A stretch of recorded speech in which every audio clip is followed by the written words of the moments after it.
베다니에 있었던 시몬의 집에서 큰 잔치가 열리게 됩니다. 이 잔치는 유월절 엿새 전에 예수님을 위하여 열린 잔치다, 그렇게 성경은 말씀하고 있습니다. 전에 나병에 걸렸다가 예수님에게 고침을 받았던 시몬의 집에서 잔치가 열리게 되었지만, 그러나 이곳에는 죽었다가 살아난 나사로를 비롯해서 그의 두 누이였던 마리아와 마리아도 이곳에 함께 있었습니다.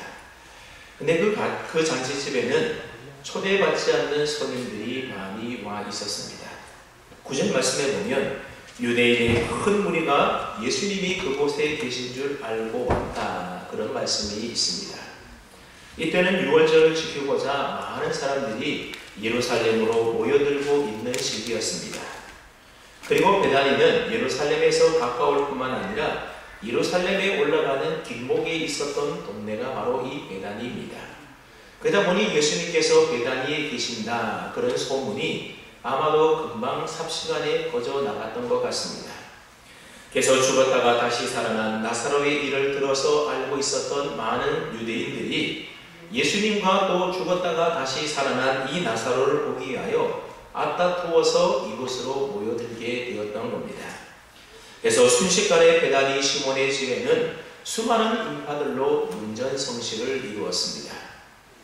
예수님께서 베다니에 계신다라는 소식은 예수님에 대하여 우호적인 생각을 갖고 있었던 사람들에게만 아니라 적대적인 사람들의 귀에도 흘러 들어가게 됩니다.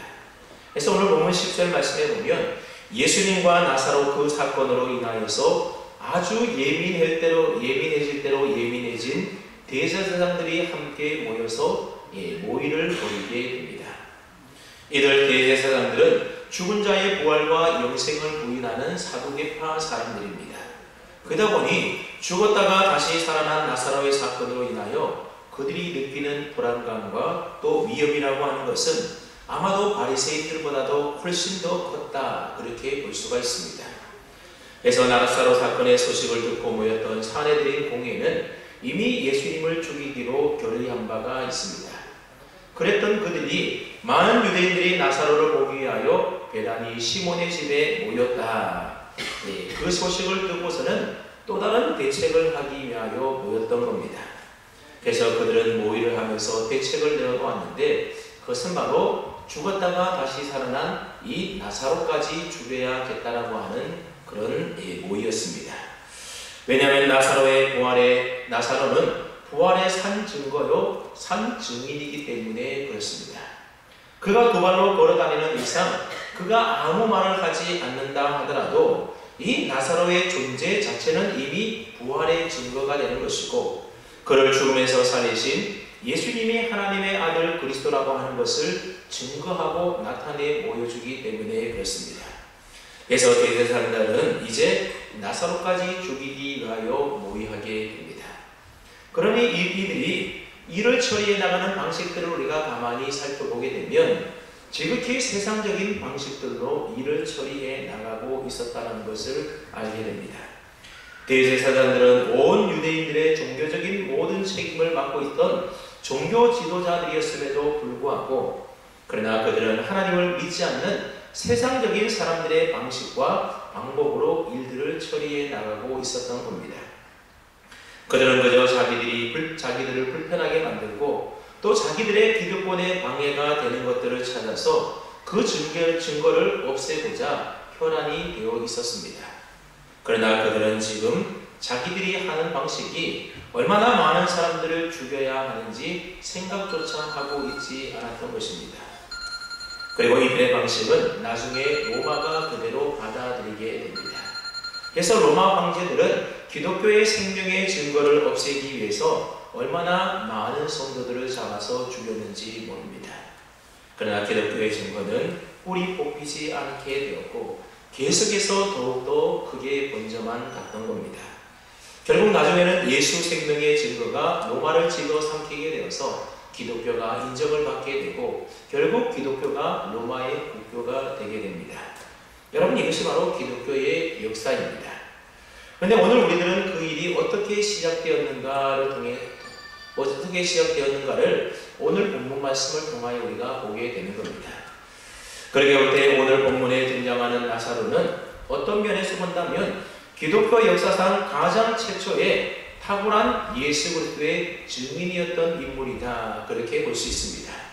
그래서 오늘 본문에 보면 그 사실에 대하여 너무나도 정확하게 이야기를 해주고 있는데, 한번 11절 말씀을 한번 보십시오. 11절 말씀에 보니 나사로 때문에 많은 유대인들이 가서 예수를 믿으리라, 그렇게 기록하고 있습니다. 누구 때문에 많은 유대인들이 예수님을 믿었다는 겁니까? 나사로 때문에 많은 유대인들이 예수님을 믿었다는 겁니다. 저기 좀 봐, 저 사람이 바로 나사로야. 병에 걸려 죽어서 장례까지 다 치루어서 무덤에 두었는데 나사로 옆에 계시는 저 예수라는 분이 나사로를 살려주었대. 죽은 지 나흘이나 된 나사로를 살리신 것을 보면 저 예수라는 분은 틀림없이 하나님의 아들 그리스도임이 틀림이 없어. 나 이제부터 죽은 나사로를 살리신 저 예수라는 분을 믿기로 했어. 그래? 나도 그러면 믿어볼까? 아마 그렇게 해서 그 잔치집에 모여들었던 많은 유대인들이 나사로를 보면서 예수님을 믿게 되었던 것 같습니다. 여러분, 나사로가 얼마나 예수님의 그리스도 되심을 증명하는 탁월한 증인입니까? 그런데 어떤 면에서 본다면 나사로는 증인이라는 말보다는 증거라는 말이 더 합당하게 어울리는 것 같습니다. 증인은 자신이 목격한 것을 진술한 사람이 증인이라고 한다면, 증거는 아무 말을 하지 않더라도 그 증거 자체가 이미 사실을 이미 말하고 있다는 겁니다. 그러니까 증거는 그 자체가 이미 모든 사실을 다 드러내고 설명하는 것이 바로 증거입니다. 나사로가 바로 그런 사람이었다는 것입니다. 예수님에게 있어서 증거와도 같은 사람이 바로 나사로였습니다. 나사로는 지금 주님과 함께 식탁에 앉아서 즐겁게 대화를 나누면서 식사를 하고 있었습니다. 그러니 나사로가 사회적으로 무리를 일으켰다든지 또는 큰 잘못을 행하지 않았음을 우리가 알 수 있습니다. 그런데 대제사장들은 그런 나사로를 죽이려고 모의까지 했다는 겁니다. 그러니 지금 나사로는 예수님과 같은 운명에 처할 수밖에 없었던 겁니다. 예수님의 증인이 되었기 때문에 예수님 때문에 고난을 받고 박해를 받고 심지어 죽음의 위기까지 몰려가게 되었던 겁니다. 즉 예수님을 죽이려고 하는 자들의 적대감이 이제는 나사로에게까지 자연스럽게 확장되어 갔던 것입니다. 이런 점에서 나사로는 기독교 역사상 가장 최초의 탁월한 예수 그리스도의 증인이다, 그렇게 말씀드릴 수가 있습니다. 여러분, 예수님의 제자들은 오순절 성령 강림을 체험하고 난 이후에 예수님의 증인으로서의 삶을 살기 시작하지 않습니까? 그런데 나사로는 그 이전에 예수님이 살아계실 때에 이미 그리스도의 증인이 되었다는 것을, 그것의 의미가 무엇인지에 대하여 가장 잘 보여주는 사람이 바로 나사로였다고 하는 겁니다. 그 다음에 여러분, 나사로와 예수 그리스도의 증거와 증인으로서 가질 수 있는 자격 요건이 무엇이겠습니까? 나사로가 어떻게 예수님의 그리스도 되심을 증거하는 증인이 된 것입니까? 단순하게 우리가 두 가지로 말할 수가 있는데, 첫째는 나사로가 죽었다가 나흘 만에 예수님의 음성을 듣고 다시 살아났다라고 하는 그 사실입니다. 죽었다가 예수님의 음성을 듣고 다시 살아났다라고 하는 그 자체가 이미 예수 그리스도는 하나님이시고 생명의 주제 되심을 증거하는 일이었던 것입니다. 단순히 소경이 눈을 뜬 것도 아니었고 절름벌이가 일어선 것도 아니고 나병이 고침을 받은 것도 아니었습니다. 말 그대로 죽은 지 나흘이나 되어서 거의 썩어가고 있을 때에 나사로가 나오너라, 그 예수님의 말씀 한마디에 다시 살아나게 된 것입니다.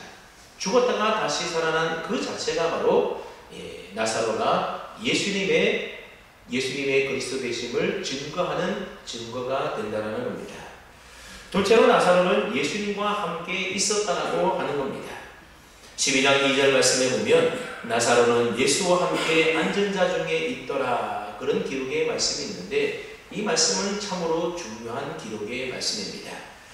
나사로는 지금 예수님과 함께 앉아서 식사를 하고 예수님과 함께 말하고 교제하고 있는 겁니다.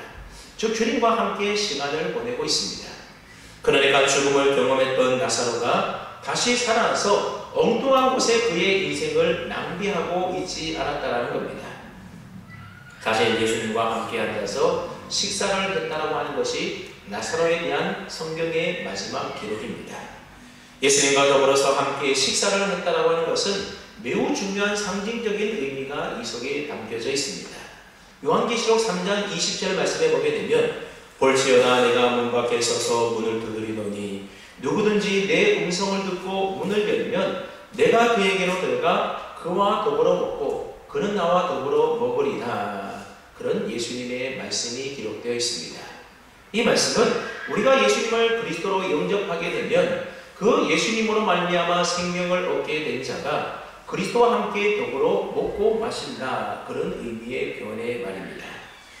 이렇게 볼 때 죽었던 나사로가 살아난 것은 우리가 예수님을 믿고 옛사람이 죽어서 새 사람으로 다시 살아나는 것을 상징적으로 나타난다. 그렇게 볼 수가 있습니다. 그리고 나사로가 살아난 후에 예수 그리스도와 함께 식사하고 교제했다는 것은 새 사람이 된 오늘 우리들도 주님과 더불어 교제하는 삶을 살아야 된다는 것을 우리에게 상징적으로 나타내 주는 것입니다. 그러므로 죽었다가 살아난 나사로가 주님과 함께 교제하며 식사하는 것, 주님과 함께 있으면서 시간을 보내는 것은 그가 그리스도인의 증인되는 두 번째 자격 요건이다. 그렇게 말할 수 있습니다. 예수님께서 하늘로 승천하시기 전에 제자들에게 주님의 증인되는 삶을 살라 그렇게 사명을 주시면서 하신 말씀이 바로 내가 세상 끝날까지 너희와 항상 함께 있겠다라고 하는 약속이었습니다. 이와 같이 그리스도의 증인된 자는 항상 예수 그리스도와 함께 교제하며 함께 시간을 보내는 사람이 그 사람이 바로 증인이라고 하는 겁니다. 이런 면에서 나사로는 오늘 우리에게 그리스도인의 증인된 자격의 요건이 무엇인지를 잘 나타내 보여주는 그리스도의 증거다. 그렇게 말할 수 있는 겁니다. 그러므로 나사로가 가지고 있었던 그리스도인의 증인으로서의 자격 요건은 오늘 저와 여러분 우리 모든 그리스도인들에게 동일하게 적용이 되는 것입니다. 여러분 저와 여러분들이 어떻게 그리스도의 증인으로서의 자격을 갖게 되는지 아십니까? 우리가 제자 훈련 열심히 하게 되면 주님의 증인이 되는 것입니까? 물론 그것도 나름대로 도움이 되겠지만 한 사람을 그리스도인의 증인으로 그리스도의 증거로 만드는 것은 그보다도 훨씬 더 근본적이고 본질적인 일이 필요하다는 겁니다.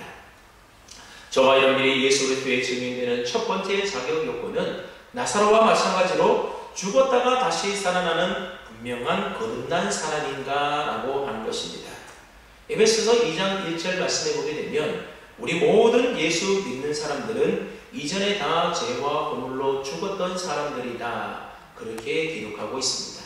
저와 여러분들이 이미 죄와 허물로 인하여 죽은 존재였다는 겁니다. 그랬던 저희들이 바로 긍휼이 풍성하신 하나님께서 그러한 저와 여러분들을 예수 그리스도와 함께 살려주신 것입니다. 그래서 우리가 그리스도인이 되었다라고 하는 것은 그리스도 안에서 새 생명으로 다시 태어나 거듭나게 되었다라는 것을 의미하는 겁니다. 이 거듭났다라는 말은 요한복음 3장에 나오는 말인데 예수님께서 니고데모에게 직접 표현한 말이 바로 거듭났다라고 하는 말입니다. 우리가 하나님 나라를 보려고 하면 물과 성령으로 다시 거듭나야 된다는 것입니다. 이 거듭난다라는 말의 원래 의미의 뜻은 뭔가 하면 위로부터 난다, 다시 난다라는 뜻을 가지고 있습니다. 즉 위로부터 다시 태어나지 않는 사람은 결코 그리스도인의 증인이 될 수가 없다는 겁니다. 설령 그가 전도의 말을 하고 다닌다 할지라도 엄밀한 의미에서 그런 사람은 그리스도의 증인이 아닌 것입니다. 왜냐하면 그가 하는 말은 자신이 직접 경험해서 겪어본 일에 대한 말이 아니기 때문에 그렇습니다. 분명 거듭남과 분명한 회심이라고 하는 그 사건 자체가 바로 우리로 하여금 그리스도인의 증인으로 만드는 사건이 되는 것이지 우리가 훈련되고 가르쳐서 증인 만들려고 하는 그 모든 시도들은 사실상 그 내용이 아무리 옳다 하더라도 법적으로는 위증이라고 밖에 말할 수 없는 것들이라는 겁니다. 그래서 그리스도인의 증인은 어떤 훈련으로 만들어지는 것이 아니라 거듭남과 회심이라고 하는 우리가 우리가 죄로 인하여 허물로 인하여 죽었던 우리들이 예수님을 믿음으로 말미암아 위로부터 다시 태어나게 되었다, 다시 살아나게 되었다라고 하는 이 거듭남의 사건을 통하여 되는 일이라고 하는 겁니다.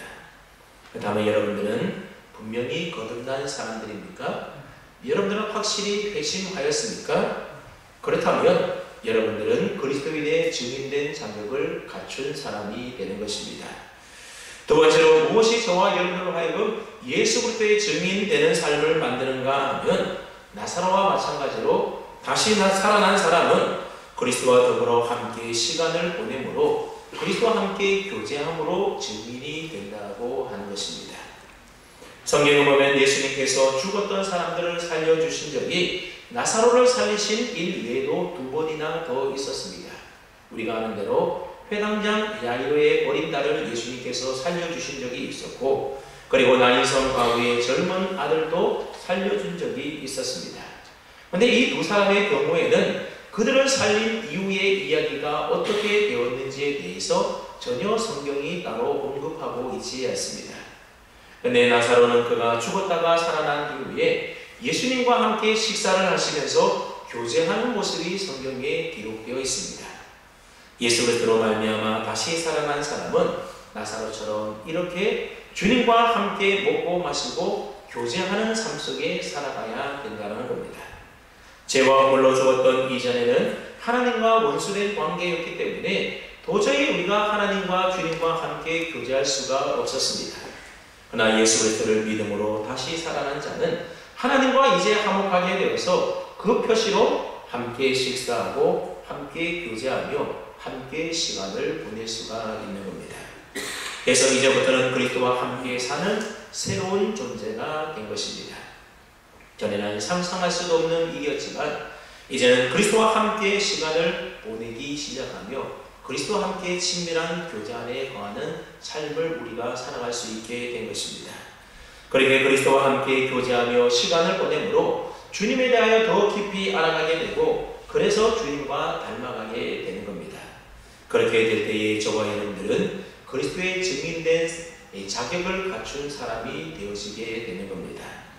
아무튼 죽었다가 살아나 지금 예수님과 함께 식사의 자리에 교제하고 있는 이 나사로는 그곳에 모여든 모든 사람들 앞에서 예수님이 그리스도이심에 대하여 증거하는 확실한 증인이 되었다라고 하는 사실입니다. 그래서 나사로 때문에 많은 유대인들이 예수님을 믿게 되었습니다. 그래서 나사로는 하루아침에 대제사장들을 비롯한 유대 종교 지도자들에게 위협적인 존재가 되고 말았던 것입니다. 그래서 그들은 나사로까지 죽여야 되겠다, 그런 결정을 하게 된 것입니다.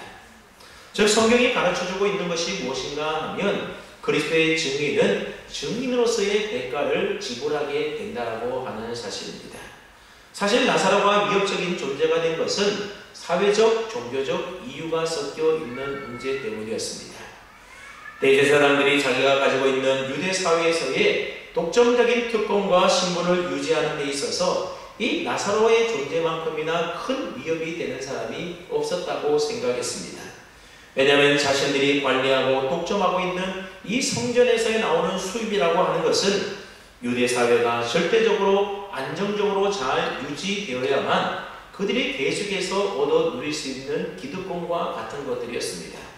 그런데 지금 유대 사회는 예수라는 인물과 그리고 그가 살린 나사로로 인해서 심하게 흔들리고 있었고 혹시나 이 일로 인하여 자신의 기득권에 문제가 생기는 것은 아닐까, 그런 큰 위협을 그들이 느끼고 있었던 것입니다. 그뿐 아니라 부활을 믿지 않는 사두개인과 대제사장들은 그들이 가지고 있었던 종교적인 교리에 있어서도 큰 위협을 느끼고 있었습니다. 죽었다가 살아난 나사로가 있는 한은 지금까지 그들이 주장해왔던 가르침과는 더 이상 그들의 가르침이 더 이상 설 곳이 없게 된 것입니다.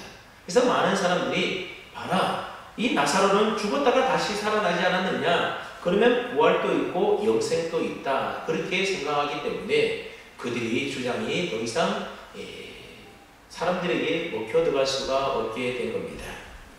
이것은 사실상 오늘 현대를 살아가는 우리 그리스도인들에게도 마찬가지인 겁니다. 예수 그리스도의 증거요 증인된 자들은 세상의 위협적인 존재가 된다고 하는 겁니다. 여기서 위협적이라는 말이 좀 거슬린다라고 한다면 부담스러운 존재라는 말의 표현을 써도 괜찮을 것 같습니다.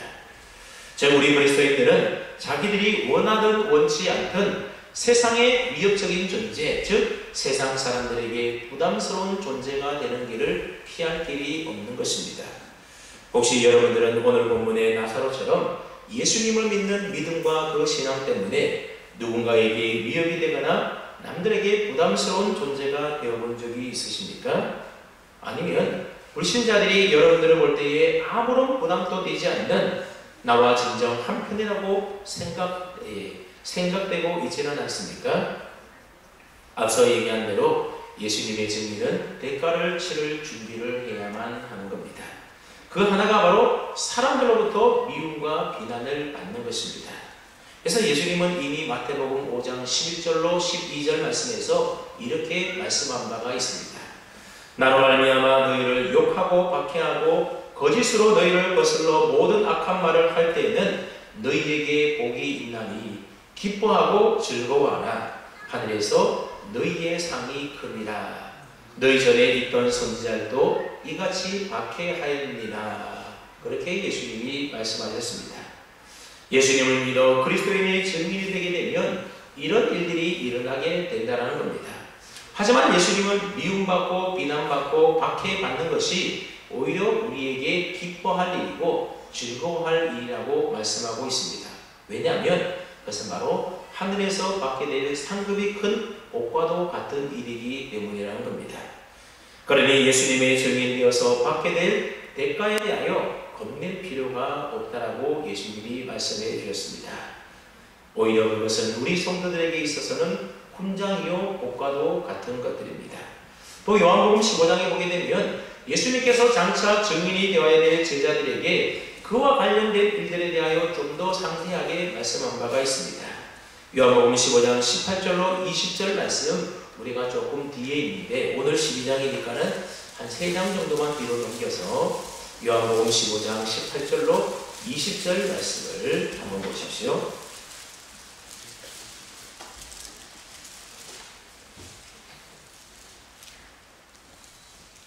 요한복음 15장 18절로 20절 말씀을 제가 한번 읽어보겠습니다. 세상이 너희를 미워하면 너희보다 먼저 나를 미워한 줄을 알라. 너희가 세상에 속하였으면 세상이 자기의 것을 사랑할 것이나 너희는 세상에 속한 자가 아니요 도리어 내가 너희를 세상에서 택하였기 때문에 세상이 너희를 미워하느니라. 내가 너희에게 종이 주인보다 더 크지 못하다 한 말을 기억하라. 사람들이 나를 박해하였은즉 너희도 박해할 것이요. 세상이 예수 믿는 그리스도인의 증인된 자를 미워하는 이유가 뭐 때문이라는 것입니까? 세상이 예수님을 미워하기 때문이라는 겁니다. 부모가 미우면 그 자식까지도 미운 법인 겁니다. 바로 그런 식이라는 것입니다. 우리가 예수님께 속했다라고 하는 그 한 가지 사실로 인하여 세상으로부터 우리는 미움을 받게 된다는 것입니다.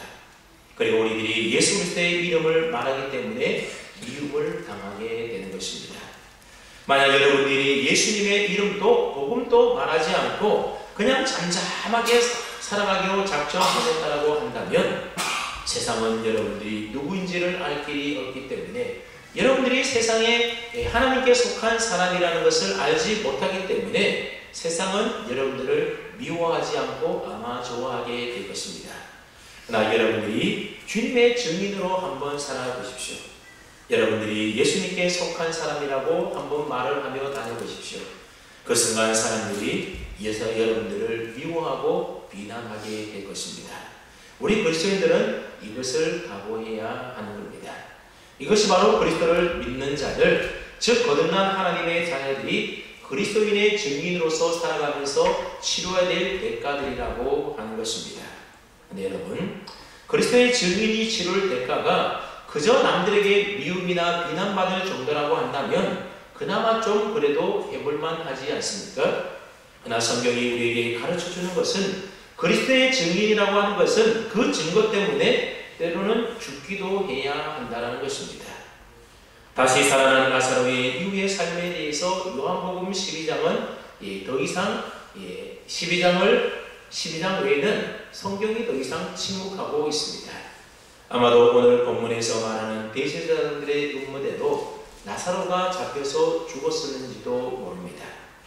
실제로 우리가 사도행전을 읽어보게 되면 주님의 증인들이 예수님을 믿는다는 그 단 하나의 이유 때문에, 그리스도의 복음을 증거한다는 그 이유 때문에 죽임을 당하는 내용들이 기록되어 있지 않습니까?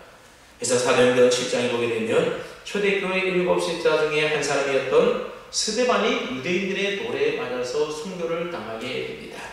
또 사도행전 12장에도 보면 예수님의 제자 중에 하나였던 야고보가 제일 먼저 헤롯에 의하여 순교를 당하게 됩니다. 그리고 요한을 제외한 나머지 모든 주님의 제자들도 그들의 증거로 인하여 순교를 당하게 됩니다. 그래서 요한계시록 6장 9절 말씀에 보면 이렇게 기록되어 있습니다. 다섯째 인을 뗄 때에 내가 보니 하나님의 말씀과 그들이 가진 증거로 말미암아 죽임을 당한 영혼들이 제단 아래에 있어. 그런 말이 있는데, 여기 보면 순교자들이 죽음을 당했는데 그 죽음을 당한 이유가 나와 있습니다. 왜 순교자들이 죽음을 당했다라고 이야기하고 있는가 하면, 그래서 바로 하나님의 말씀과 그들이 가진 증거 때문에 순교를 당했다, 그렇게 성경이 말씀하고 있습니다. 사도행전 1장 8절 말씀에 보면 예수님께서 하늘로 승천하시기 전에 제자들에게 향하여 말씀하시기를 오직 성령이 너희에게 임하시면 너희가 권능을 받고 예루살렘과 온 유대와 사마리아와 땅끝까지 이르러 내 증인이 되리라 하시니라. 그렇게 예수님이 말씀하셨습니다. 이때 보면 너희가 내 증인이 되리라, 그렇게 예수님이 말씀하셨는데, 이때에 내 증인이 되리라고 하는 이 말씀은 사실상 나를 위한 순교자가 되라, 그런 의미의 말씀인 것입니다. 그렇습니다. 증인은 그가 가진 증거 때문에 죽음까지 당할 수가 있다는 겁니다. 여러분, 실제로 어떤 강도 살인 사건에 대하여 증인이 된다고 하는 일은 참으로 무서운 일이 아닙니까? 자신이 목격한 그 증거로 인하여 자칫 자신의 목숨까지 잃어버릴 수도 있는 일이라고 하는 겁니다. 여러분, 우리 그리스도인들이 가지는 증거가 바로 그와 같은 것입니다. 그러면서 여러분, 오늘 저와 여러분들도 예수 그리스도의 증인된 삶을 우리 모두가 살아가야 됩니다. 세상으로부터 미움과 박해를 받는다 하더라도, 혹시 우리의 목숨까지 잃어버린다 하더라도 주님의 증인된 삶을 우리들이 포기해서는 안 되는 것입니다. 근데 이런 말을 하면 나는 아직 복음 전도 훈련을 한 번도 받아본 적이 없어서 주님의 증인된 삶을 살 수 없다, 그렇게 말하는 분들이 있습니다. 또 어떤 분들은 아직은 저의 신앙이 너무나 성숙되지 못하고 미약해서 예수 그리스도의 증인이 되지 못하고 있습니다, 그렇게 말하는 분도 있다라는 겁니다. 여러분, 말로 전도하거나 성숙한 신앙 생활 이전에 그보다도 더 중요한 것은 바로 증거 그 자체라고 하는 겁니다. 우리 그리스도인의 존재는 그 자체로서 이미 나사로처럼 산 증거가 되어야 하는 겁니다. 여러분, 오늘 우리들은 나사로처럼 죽었다가 다시 살아난 거듭난 새로운 사람들이 아닙니까? 그 자체가 이미 예수 그리스도의 복음을 증거하기 위한 증인이 되었다라고 하는 사실입니다. 물론 예수 그리스도와 복음에 대하여 정리된 증거를 우리가 제대로 잘 못할 수도 있을 겁니다. 그리고 아직은 성숙된 신앙이 아닐 수도 있습니다. 그러나 부인할 수 없는 너무나도 분명한 사실이 우리에게 있는데, 그것은 바로 예수 믿는 사람들은 죽었다가 다시 살아난 나사로와 같은 사람들이라고 하는 겁니다. 여러분, 죽었다가 살아난 나사로가 무엇인가 했습니까? 그곳에 몰려든 많은 사람들에게 바로 이 예수님이 나를 살려주신 분이다, 이런 얘기 한 적도 없습니다. 아무 말도 하지 않았습니다. 그저 살아난 후에 예수님과 함께 있으면서 더불어 예수님과 먹고 교제하면서 한자리에 있으면서 시간을 보낼 뿐이었습니다. 그런데 많은 사람들이 그런 나사로를 보고 예수님을 믿었다는 것입니다. 죽었다가 살아난 사람은 살아난 사건 그 자체가 곧 증거가 되는 것입니다. 그는 말하기 전에 이미 말을 하고 있는 증거문인 셈인 것입니다. 아시시의 성자라고 불리는 프란시스라고 하는 그런 성자가 있는데, 이 프란시스가 어느 날 제자들과 함께 전도하러 가자 그러면서 제자들을 데리고 동네로 내려가게 됩니다. 제자들은 전도를 한번 좀 열심히 해볼 요량으로 이 선생님을 따라 나서게 되었습니다. 근데 프란시스는 하루 종일 이 마을 저 마을 돌아다니기만 했지 아무도 전도를 하지 않는 겁니다. 제자들은 선생님이 언제쯤 전도하려나, 그때 우리들도 따라서 전도해야 되지, 그렇게 기다리고 있는데 어느덧 시간이 지나가서 해가 뉘엿뉘엿 넘어가게 되었고, 그래서 수도원으로 다시 그냥 돌아오게 되었습니다. 그때 제자들이 프란시스에게 물었습니다. 선생님, 오늘 우리들에게 전도하러 가자 해놓고서는 왜 다니면서 전도에 관한 말씀은 한마디도 말씀하지 아니하고 그저 동네 사람들 만나서 안부나 묻고 시장에서 물건이나 사고 그냥 돌아오셨는지 왜 전도하지 않으셨습니까? 그렇게 제자들이 이 프란시스에게 묻게 됩니다. 그냥 프란시스가 빙그레 웃으면서 이미 우리가 다 전도했다 그렇게 말하는 겁니다. 아니 그게 무슨 말씀입니까? 제자들이 물었더니 프란시스가 하는 말이, 우리를 보는 사람들이 우리를 보면서 나도 예수 믿어야 되겠다 그렇게 믿어야 되지, 우리를 보고도 예수님을 믿지 않는 사람들에게는 아무리 말로 설명을 해도 전도가 되지 않는다 그렇게 이야기를 했다고 합니다. 말이 중요한 게 아니라 예수 믿고 다시 살아난 그리스도의 증인된 우리의 존재 자체, 그것이 더 중요하다는 말인 것입니다. 여러분, 예수 믿고 거듭나라는 말이 무엇이겠습니까? 옛사람이 죽고 새 사람이 되었다. 옛사람이 변화되어서 새로운 삶으로 변화되었다는 것이 거듭났다는 말이고 다시 살아났다는 의미의 말인 것입니다. 그러니 우리가 이전의 삶과 지금의 예수 믿고 난 거듭난 이후의 삶의 변화된 모습이 세상 사람들에게 바로 예수님을 나타내는 증거가 되어야 한다는 겁니다. 여러분, 그렇다고 해서 말이나 성숙한 신앙이 아무런 필요 없다 그런 말을 하는 것은 결코 아닙니다. 말도 필요하고 성숙한 신앙도 나름대로 필요합니다. 하지만 이것들은 다 죽었다가 다시 살아난 사건에 부속되어 따라오는 것들이라는 것입니다. 증거가 없는 말과 성숙한 신앙의 댐댐이는 다 이런 것들이 없다면 다 거짓일 뿐이라는 겁니다. 여러분, 전도의 말을 어떻게 준비할 수가 있고 어떻게 성숙한 신앙을 지닌 증인이 될 수가 있는 것이겠습니까? 나사로가 주님과 함께 먹고 교제하며 시간을 보내었던 것처럼 주님과 함께 시간을 보내는 그 교제의 시간이 우리에게 없고서는 이 두 가지가 결코 이루어지지 않는다라고 하는 겁니다. 먼저 주님의 말씀을 통하여 복음의 진리를 점점 더 깊이 깨달아가는 과정이 있어야 하는 겁니다. 구원을 받은 것은 지식이 정확하고 많아서 구원받은 것이 결코 아닙니다. 그것은 그냥 하나님의 은혜로 일어난 일이었습니다. 그리고 이후에 하나님의 말씀을 사랑하고 그 말씀을 우리가 점점 깨달아가면서 내가 받은 구원이 얼마나 놀라운 것인지를 우리가 점점 더 깊이 알아가게 되는 것이고, 그럴 때에 그는 증인된 말을 구비하게 되는 것입니다. 그러나 성숙한 신앙은 어떻게 갖추어집니까? 주님과 함께 친밀한 교제의 시간을 보내는 길밖에 없다라는 겁니다. 기독교 역사에서 가장 탁월한 믿음의 본과 경건의 능력을 갖추었던 우리 믿음의 선배들을 한번 보십시오. 그들은 다 하나같이 주님과의 친밀한 교제의 시간, 경건의 시간을 많이 보내었던 위인들이었다는 사실을 우리가 잘 알 수 있습니다.